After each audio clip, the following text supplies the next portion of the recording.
நாட்டுக்கோழின்றதை கண்டுபிடிக்கணும்? நாட்டுக்கோழின்னாக்கா இந்த மூக்கு நீட்டமாக இருக்கும். அதே நாட்டுக்கோழியாகும். திராச கோழி இருக்கும், அதுக்கு மூக்கு இந்த முனியில் வெட்டி இருக்கும். அதாவே கண்டுபிடிக்கணும், வேறு வழியில் இல்லை. நான் அந்த திராச கோழிக்கு இதே இறகதே இருக்கும். இதே கால் இறக எல்லாமே இப்படித்தே இருக்கும். இந்த மூக்கு அப்போ மட்டும்தான் கண்டுபிடிக்க முடியும். நீட்டமாக இருக்கா. கிராமத்து சுவையில் பார்த்திங்கன்னா நாட்டுக்கோழி செய்கிறதுக்கு 2 ஒரிஜினல் நாட்டுக்கோழி எடுத்து அந்த இறகெல்லாமே பார்த்திங்கன்னா நல்லா க்ளீன் பண்ணி எடுத்துக்கிட்டோம். இந்த க்ளீன் பண்ண கோழியை பார்த்திங்கன்னா நல்லா நெருப்பில் வச்சு வாட்டி அதுக்கப்புறம் தண்ணி ஊற்றி நல்லா கழுவி எடுத்துக்கிறோம். கழுவுனதுக்கப்புறம் பார்த்திங்கன்னா இன்னுமே கொஞ்சம் மஞ்சத்தூள்லாம் போட்டு அதையுமே நல்லா கழுவி நல்லா பெரிய பெரிய பீஸாக கட் பண்ணி எடுத்துக்கிறோம்.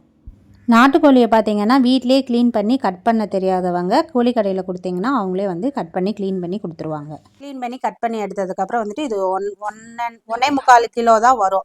ஸோ இந்த அளவுக்கு கறி வந்துட்டு நல்லா க்ளீன் பண்ணி வாஷ் பண்ணி எடுத்துக்கிறேன். இந்த குழம்புக்கு பார்த்திங்கன்னா மெயினே சின்ன வெங்காயம் தான். சின்ன வெங்காயம் சேர்க்குறப்ப தான் அதோட நாட்டுக்கோழியோட ரியல் டேஸ்ட்டே வந்து நம்மளுக்கு கிடைக்கும். அதனால் வந்துட்டு ஒரு 1/2 கிலோ அளவுக்கு சின்ன வெங்காயத்தை நான் உரித்து எடுத்துருக்கிறேன். பூண்டு வந்து பார்த்திங்கன்னா ஒரு பெரிய பல் சைஸ் அளவு பூண்டை வந்துட்டு உரித்து எடுத்துருக்கிறேன். இஞ்சி வந்துட்டு ஒரு 2 துண்டு தான் எடுத்துருக்கிறேன். ஏன்னா இதில் இஞ்சி வந்து அதிகமாக சேர்க்க மாட்டோம், லைட்டாக மட்டும் தான் எடுத்துக்கிடுவோம். தக்காளியும் பார்த்தீங்கன்னா வந்துட்டு ரொம்ப சேர்க்க மாட்டோம், ஒரு 2 தக்காளி மட்டும்தான் எடுத்திருக்கேன். நல்லா படுத்த நாட்டு தக்காளி வந்துட்டு 2 எடுத்திருக்கேன். இந்த நாட்டுக்கோழி குழம்புக்கு வந்துட்டு நம்ம மசாலா வந்துட்டு வணக்கி அரைக்க போகிறோம். அதுக்கு என்னென்ன மசாலா தேவைன்றதை பார்த்தீங்கன்னா ஒரு ஸ்பூன் வந்துட்டு கசகசா, 1 ஸ்பூன் அளவுக்கு மிளகு, 1 ஸ்பூன் அளவுக்கு மிளகு எடுத்துருக்கிறேன், 1 ஸ்பூன் அளவுக்கு சோம்பு, ஜீரகம் மட்டும் பார்த்தீங்கன்னா நம்ம 2 ஸ்பூன் எடுத்துக்கிடுவோம். அதுக்கப்புறம் சும்மா வாசனைக்கு தாளிப்புக்கு வந்துட்டு பட்டை கிராம் எடுத்துருக்கிறேன். மல்லித்தூள் இது வந்துட்டு நம்ம வர மல்லியாக கூட சேர்ந்து அரைச்சிக்கலாம். நான் இங்கே வந்துட்டு மல்லியை வந்துட்டு வரைச்சி பொடி பண்ணி வச்சுருக்கேன், அதனால் நான் இதை எடுத்துக்கிறேன். அதுக்கப்புறம் பார்த்தீங்கன்னா வீட்டில் அரைச்ச வீட்டு குழம்பு தூள் மிளகா, அது இது குழம்போட திக்னஸ்க்காக இதையுமே நான் கொஞ்சம் எடுத்துக்கிறேன். இந்த மசாலாலாம் வணக்கிறதுக்கு பார்த்தீங்கன்னா நான் வந்து கடலெண்ணெய் எடுத்துக்கிறேன். நல்லெண்ணெயில் வந்துட்டு நம்ம வணக்கணும்னு பார்த்தீங்கன்னா அந்த கறி வந்து விரைச்சிக்கிறோம். அதனால தான் நான் வந்துட்டு கடலெண்ணெய் எடுத்துக்கிறேன். நீங்கள் சன்ஃப்ளவர் ஆயில் கூட எடுத்துக்கலாம். லாஸ்ட்டாக குழம்புலாம் ரெடியானதுக்கப்புறம் வந்துட்டு இந்த நல்லெண்ணெய் வந்துட்டு மேலாக ஊற்றி கொடுப்போம். அதுதான் அப்படி குடிக்கிறப்ப தான் அந்த நாட்டுக்கோழியோட real and taste and flavour வந்துட்டு நம்மளுக்கு கிடைக்கும். அந்த லாஸ்ட்டாக யூஸ் பண்ணுறதுக்காக தான் நான் நல்லெண்ணெய் எடுத்துருக்கிறேன். இதுதான் ஃப்ரெண்ட்ஸ் நம்ம நாட்டுக்கோழி செய்கிறதுக்கான மசாலா ஐட்டங்கள். வாங்க நெக்ஸ்ட்டு எப்படி செய்யலான்றதை பார்க்கலாம். இந்த நாட்டுக்கோழி குழம்புக்கு வந்துட்டு மசாலா வந்துட்டு வணக்கிறதுக்கு நான் ஒரு கெட்டியான ஒரு கடாய் எடுத்துக்கிறேன். அந்த கடாயில் வந்துட்டு இந்த மசாலா வணக்கிறதுக்கு தேவையான அளவுக்கு ஆயில் விட்டுக்கிறேன். வெங்காயத்தை உரித்து வச்சுருக்கிற முழு வெங்காயத்தை வந்துட்டு சேர்த்துக்கிறேன். நாட்டுக்கோழியோட ரியல் டேஸ்ட் அண்ட் ஃப்ளேவர் கிடைக்கணும்னா நம்ம சின்ன வெங்காயம் யூஸ் பண்ணி தான் அதை செய்யணும். பெரிய வெங்காயம் நம்ம சின்ன வெங்காயம் உரிக்கிறதுக்கு கொஞ்சம் சிரமமாக இருக்குது அப்படி இப்படின்லாம் நம்ம பெரிய வெங்காயம் சேர்த்தோம்னா அந்த ரியல் ஆத்தென்டிக் டேஸ்ட் வந்துட்டு ஃப்ளேவர் வந்துட்டு கிடைக்காது. அதனால நம்ம வந்துட்டு சின்ன வெங்காயம் தான் சேர்த்துக்கணும். இப்போ ஓரளவுக்கு இது வணங்கிடுச்சு. பூண்டு சேர்த்துக்கிறேன். பூண்டையும் சேர்த்து நல்லா ஒரு மிக்ஸ் பண்ணி எடுத்துக்கிறோம். இது எல்லாமே ஆயிலில் நல்லா ஃப்ரை ஆகணும். ஃப்ரை ஆகிற அளவுக்கு நல்லா வணக்கி எடுத்துக்கணும். நம்ம குழந்தைங்களுக்குலாம் பார்த்திங்கன்னா எவ்வளவோ ஹெல்த்தியானதுன்னு சொல்லிட்டு எவ்வளவோ காசு கொடுத்து நம்ம வாங்கி தர்றோம். இந்த மாதிரி நம்ம வில்லேஜ் சைடில் இருக்கிற ஆத்தென்டிக்கான ஒரு ரியல் டேஸ்ட் வந்து இந்த நாட்டுக்கோழியில் வந்துட்டு நம்மளுக்கு கிடைச்சிச்சின்னா வாய்ப்பு இருந்தால் கண்டிப்பாக குழந்தைங்களுக்கு செஞ்சு கொடுங்க. இந்த குழம்புக்கு பார்த்திங்கன்னா சின்ன வெங்காயத்தை நல்லா பொன்னிறமாக நல்லா வணக்குன்னு வணக்கி எடுத்துக்கிறணும். நல்லா பொறுமையாக 1-2 வணக்கிட்டிங்கன்னா அந்த ரியல் டேஸ்ட் வந்து நம்மளுக்கு கிடைக்காது. ஸோ அதனால் நல்லா பொன்னிறமாக பொறுமையாக வணக்கி எடுத்துக்கிறணும். இந்த ஸ்டேஜில் பார்த்தீங்கன்னா நான் வந்து மிளகு சேர்த்துக்கிறேன். மிளகையும் சேர்த்து நல்லா ஒரு கிண்டி எடுக்கணும். நம்ம 2 ஸ்பூன் அளவுக்கு ஜீரகம் சேர்க்கணும்னு சொல்லியிருந்தீங்களா, அந்த ஜீரகத்தையும் சேர்த்து நல்லா கிண்டி எடுத்துக்கிறணும். அதுக்கப்புறம் பார்த்தீங்கன்னா சோம்பு 1 ஸ்பூன் அளவுக்கு அதையுமே சேர்த்துக்கிறோம்.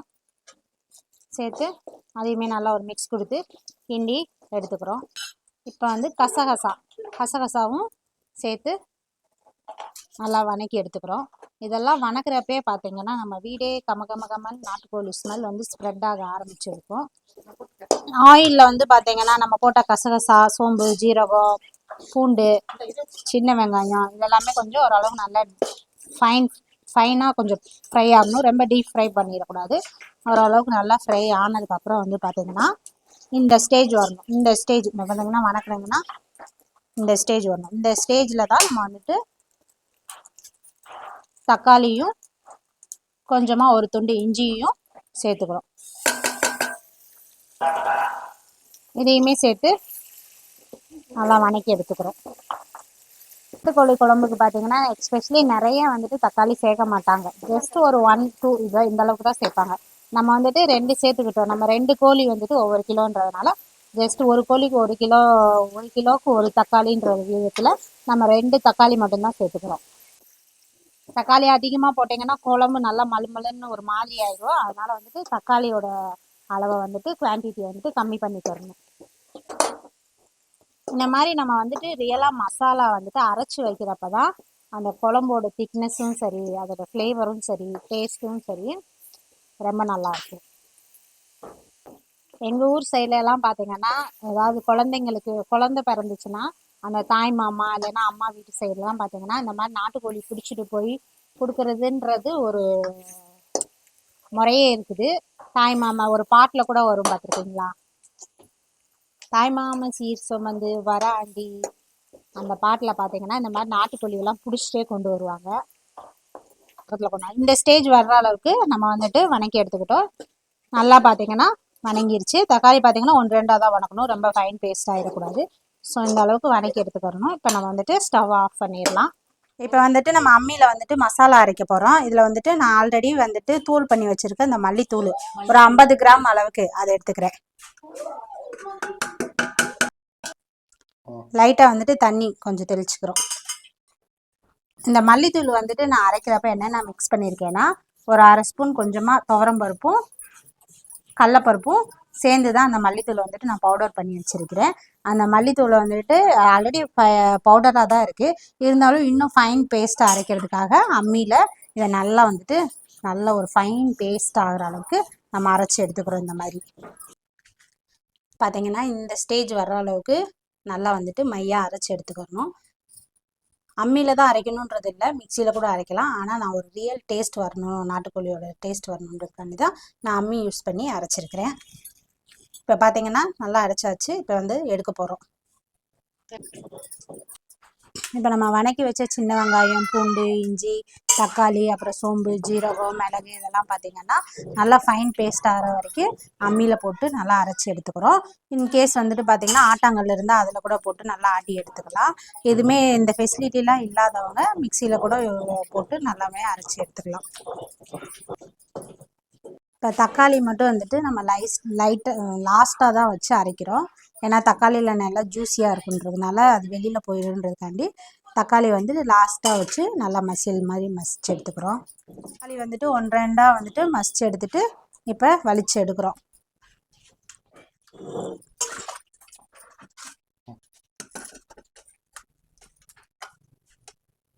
இது வந்துட்டு மல்லி வந்துட்டு நம்ம ஃபைன் பேஸ்ட்டாக அரைச்சி வச்சுருக்கோம். இப்போ நம்ம வணக்கிறதெல்லாம் பார்த்திங்கன்னா அதையுமே தனியாக அரைச்சி எடுத்து வச்சுருக்கோம்.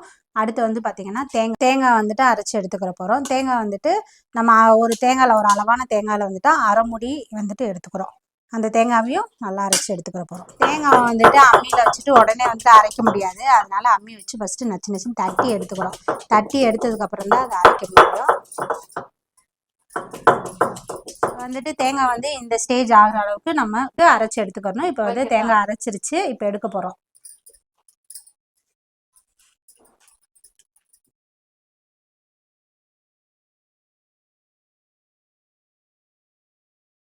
இப்போ பார்த்தீங்கன்னா இந்த நாட்டுக்கோழி குழம்பு செய்கிறதுக்கு தேவையான மசாலா ஐட்டம்லாம் நம்ம அம்மியில் வந்துட்டு நல்லாவே அரைச்சி எடுத்துக்கிட்டோம். இப்போ அடுத்து என்ன பண்ண போகிறோம்னு பார்த்தீங்கன்னா குழம்பு தான் கூட்டி வைக்க போகிறோம். இப்போ நம்ம அரைச்சி வச்சுருந்த மசாலாலாம் பார்த்திங்கன்னா அந்த நாட்டுக்கோழி இருக்குல்ல, க்ளீன் பண்ணி வச்சுருக்கோம், அந்த கோழியில் மிக்ஸ் பண்ணுறோம்.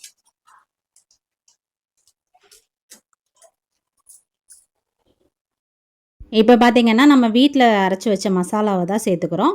இந்த மசால் வந்துட்டு வீட்டு குழம்பு தூள்னு சொல்லுவாங்க. இதை வந்துட்டு ஒரு 2 ஸ்பூன் சேர்த்துக்கிறேன். இதை சேர்க்குறப்ப தான் பார்த்திங்கன்னா குழம்பு குடிக்கிறப்ப அந்த திக்னஸ்ஸு அந்த டேஸ்ட்டுமே இன்னுமே கொஞ்சம் நல்லாயிருக்கும். இதையும் சேர்த்து வந்து பார்த்திங்கன்னா நல்லா ஒரு மிக்ஸ் கொடுத்து அந்த கோழி கூட நம்ம கையில் ஆட்டி வச்சுருந்த மசாலா ப்ளஸ் நம்ம வீட்டு மசாலா இதெல்லாமே சேர்த்து நல்லா ஒரு மிக்ஸ் பண்ணி எடுத்துக்கிறோம்.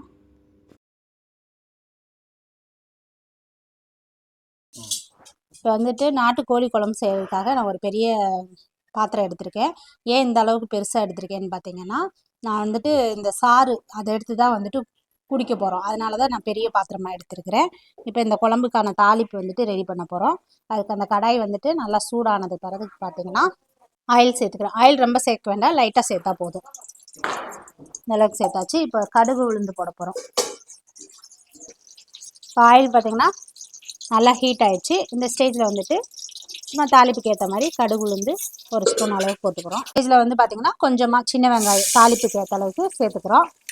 ஆல்ரெடி நம்ம வெங்காயம் சேர்த்து நிறையா வதக்கிருக்கனால தாளிப்புக்கு ரொம்ப சேர்க்கணும் தேவையில்லை, சும்மா லைட்டாக சேர்த்தா போதும். வெங்காயத்தையும் சேர்த்து நல்லா மிக்ஸ் பண்ணி விட்டுக்கிறோம்.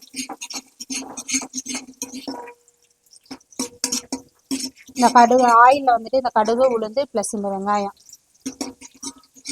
நல்லா குக் ஆகணும். நான் ஏன் பார்த்தீங்கன்னா இவ்வளோ பெரிய பெரிய குண்டாவாக அகலமாக எடுக்காமல் பெரிய குண்டாவாக நீட்டமாக எடுத்திருக்கேன்னு பார்த்தீங்கன்னா, இது வந்துட்டு ஒரு சூப்பு ஃபார்மில் தான் நம்ம குடிக்கிறதுக்காக தான் இந்த குழம்பு செய்கிறோம். அதனால் நிறைய தண்ணி ஊற்றி நிறையா வேகிறதுக்காக தான் நான் பெரிய குண்டாவாக நல்ல நீளமான குண்டாவாக எடுத்துருக்கிறேன். வந்து பார்த்தீங்கன்னா நாட்டுக்கோழி குழம்புன்னு சொல்லுவாங்க, சில பேர் வந்துட்டு நாட்டுக்கோழி ரசம்னுவாங்க, சில பேர் சூப்புன்னுவாங்க.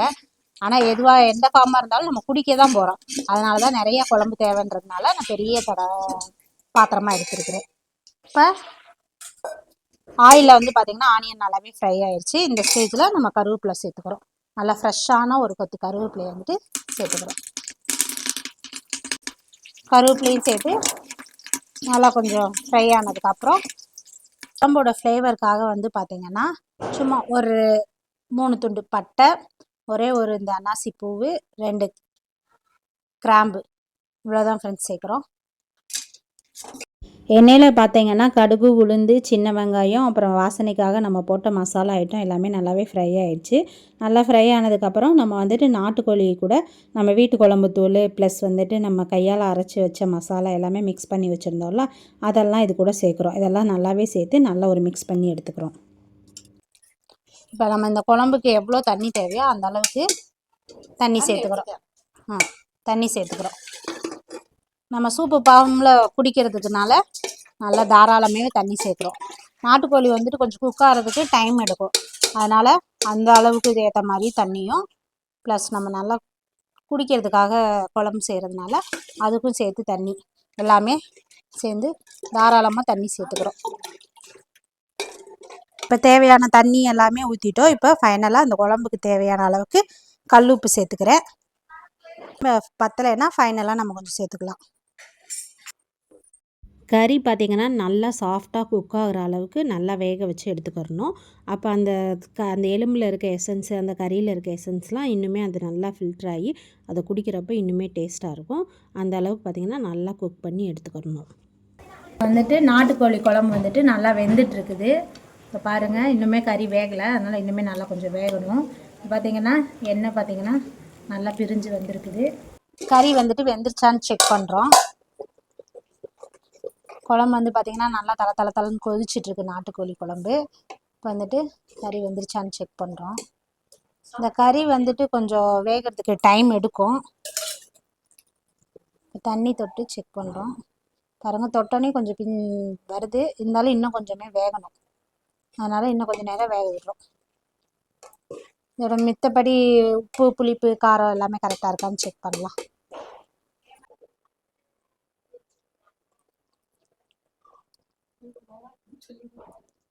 குழம்பு டேஸ்ட்டு பார்த்திங்கன்னா செம்மையாக இருக்குது. இன்னும் கொஞ்சம் கறி மட்டும் வேகணும். அந்த கறி வெந்து அந்த எலும்பில் இருக்க அந்த போன்ஸ் அந்த எசன்ஸ்லாம் வந்து பார்த்திங்கன்னா இது ஃபுல்லாமே இறங்கிடும். அந்த எசன்ஸ் இறங்கி அதுக்கப்புறம் அந்த குழம்பு மட்டும் நல்லெண்ணெய் ஊற்றி குடிக்கிறப்ப அது டேஸ்ட்டு வேறு லெவலில் இருக்கும். இன்னும் கொஞ்சம் கறி பீசஸ் மட்டும் நல்லா வேகணும், அதனால் வேக விட்டுறலாம். இப்போ வந்து மூடி வச்சிட்டோம் குழம்ப. இன்னும் ஒரு 10 மினிட்ஸ் வந்துட்டு நல்லா வெந்துச்சுன்னா கறி நல்லா சாஃப்டாக குக் ஆயிரும். ஸோ 10 மினிட்ஸ் கழித்து பார்க்கலாம். இப்போ வந்துட்டு நம்ம கறி வந்துட்டு நல்லா வெந்துருச்சான்னு பார்க்க போகிறோம். இந்த மாதிரி நல்லா கறி பீஸாக எடுத்துக்கணும். இப்படி பிச்சாலே உங்களுக்கு வந்து வரணும், நல்லா வெந்துருச்சு. இது பிச்சா பார்த்தீங்கன்னா இந்த மாதிரி தனியாக பீஸ் வந்துருச்சு. இந்த அளவுக்கு வேகணும். சாப்பிட்டு பார்க்கலாம் இப்போ வேணா. கறி வந்து ரொம்ப நல்லா பஞ்சாக நல்லா சூப்பராக வெந்திருக்குது. அந்த வேகிறதுக்கு வந்துட்டு நம்ம அந்த அளவுக்கு டைம் கொடுக்கணும். கொடுத்தா தான் பார்த்திங்கன்னா அந்த கறி நல்லா வேகும். இப்போ வந்து இந்த கறி வந்துட்டு நல்லாவே சாஃப்டாக குக் ஆயிடுச்சு. இந்த ஸ்டேஜ் வர்ற வரைக்கும் நம்ம வேக வச்சு எடுத்துக்கணும். வந்து பார்த்திங்கன்னா நம்ம கறி வந்துட்டு க்ளீன் பண்ணி எடுக்கிறப்ப அந்த முட்டைக்கோழிலேருந்து நம்மளுக்கு வந்து இந்த மாதிரி கரு முட்டை வந்து கிடச்சிச்சு. இது வந்து ஃபைனலாக குழம்பு இறக்க போகிற டைமில் வந்துட்டு நம்ம குழம்புல வந்துட்டு சேர்த்துக்கிறோம். லைட்டாக ஒரு கொதி வர்ற அளவுக்கு மட்டும் போட்டால் போதும். ரொம்ப வந்துட்டு கொதிக்க விட்டோம்னா அந்த கரு வந்துட்டு குழம்புல வந்து கரைஞ்சிரும். ஸோ அந்த அளவுக்கு விடக்கூடாது. வித்தின் 1 or 2-3 செகண்ட்ஸ் வந்துட்டு அந்த குழம்பு கொதிச்சா போதும். கொதிச்சதுக்கப்புறம் அந்த கருவை வந்துட்டு தனியாக எடுத்துடணும். பண்ணுங்க. இப்போ நம்ம போட்ட அந்த முட்டைக்கோழிலேருந்து எடுத்த அந்த முட்டை வந்துட்டு நல்லா வெந்துருச்சு. இது வந்துட்டு தனியாக எடுத்து வச்சுக்கிறோம். இது வந்து குழம்போடையே மிக்ஸ் ஆயிடுச்சுன்னா நல்லா இருக்காது, அதனால தான் தனியாக எடுத்து வச்சுக்கிறோம்.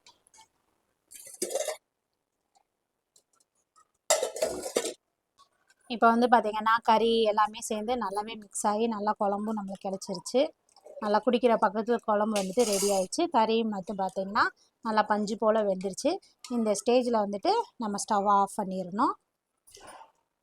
அவ்வளோதான் ஃப்ரெண்ட்ஸ், நல்லா சூப்பரான சுவையான கிராமத்து ஸ்டைலில் வந்துட்டு நாட்டுக்கோழி குழம்பு வந்துட்டு ரெடி ஆயிடுச்சு. நான் சொன்ன இதே மெஷர்மெண்ட்டில் நீங்களும் செஞ்சு பாருங்கள். செஞ்சு பார்த்து எப்படி இருந்துச்சுன்றதை எனக்கு கமெண்ட் பண்ணுங்கள் ஃப்ரெண்ட்ஸ். இந்த நாட்டுக்கோழி குழம்புல வந்துட்டு நல்லா செக்கில் ஆட்டின எண்ணெய் நல்லெண்ணெய் அதை மிக்ஸ் பண்ணி சாப்பிட்றப்ப தான் அதோட பவர் வந்துட்டு நம்ம உடம்புல வந்துட்டு நல்லா இறங்கும்னு சொல்லுவாங்க. இதை நல்லா ஒரு மிக்ஸ் கொடுத்து நம்ம சாப்பிடணும். இந்த சாப்பிடுங்க. இப்போ வந்துட்டு இந்த நாட்டுக்கோழி குழம்பு வந்துட்டு இந்த மாதிரி லாஸ்ட்டாக இந்த நல்லெண்ணெயில் மிக்ஸ் பண்ணி வந்துட்டு குழம்பு குடிக்குவோம். எப்படி இருந்துச்சுன்னு சொல்லுங்கள், குழம்பு எப்படி இருந்துச்சுன்ட்டு.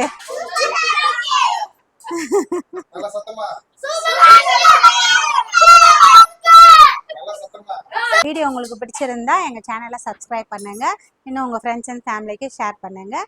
இன்னும் நம்ம சேனலை சப்ஸ்கிரைப் பண்ணாதவங்க சப்ஸ்கிரைப் பண்ணுங்கள், லைக் பண்ணுங்கள், ஷேர் பண்ணுங்கள், கமெண்ட் பண்ணுங்கள். Bye friends.